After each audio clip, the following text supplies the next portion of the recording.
Hello दोस्तों, कहानी संग्रह चैनल में आपका स्वागत है।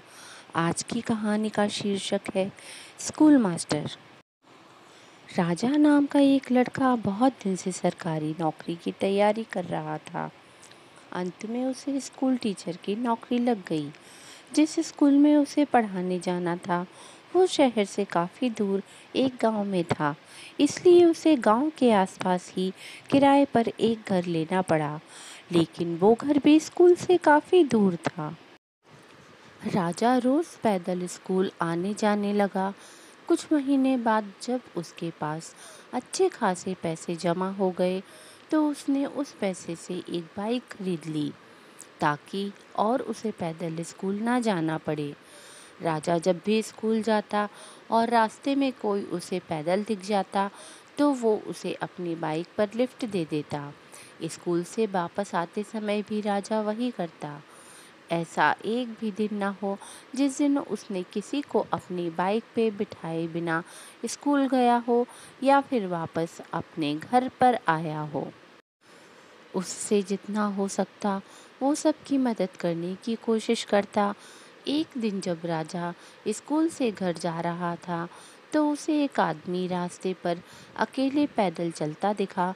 उसने रोज की तरह उस आदमी के पास जाकर बोला कि आप मेरी बाइक पर बैठ जाइए, मैं इसी रास्ते से जा रहा हूँ, आपको आगे छोड़ दूँगा। वो आदमी खुशी खुशी बैठ गया। कुछ दूर चलते ही राजा को महसूस हुआ कि उसकी पीठ पर कुछ नुकीला सा चुभ रहा है। अचानक वो आदमी राजा से कहने लगा, गाड़ी साइड में लगाओ और पैदल घर चले जाओ। उस आदमी के पास एक बड़ा सा चाकू था। राजा डर गया और गाड़ी रास्ते के साइड में लगा दिया। फिर वो आदमी बाइक लेकर चला गया और राजा भी अपनी किस्मत को कोसते कोसते घर जाकर सो गया। राजा बहुत दुखी था और भगवान से बार बार ये कह रहा था कि मैंने तो सबकी मदद करना चाहा, फिर मेरे साथ ऐसा क्यों हुआ।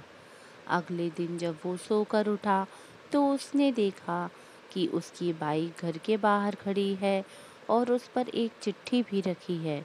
जब उसने चिट्ठी को खोल के पढ़ना शुरू किया तो उसमें लिखा था, मास्टर जी मुझे माफ़ कर देना, मुझे पता नहीं था आपकी बाइक आसपास के गांव में इतनी पॉपुलर है। जिसने भी मुझे इस बाइक पर देखा उसने ही मुझसे पूछा कि ये तो मास्टर जी की बाइक है, तुझे ये कहाँ से मिली।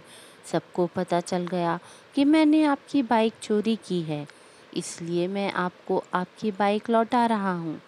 हो सके तो मुझे माफ़ कर देना। इस चिट्ठी को पढ़ने के बाद राजा बहुत खुश हुआ और भगवान का धन्यवाद किया। उसे ये विश्वास हो गया कि भगवान हमेशा अच्छे के साथ अच्छा ही करते हैं। सीख।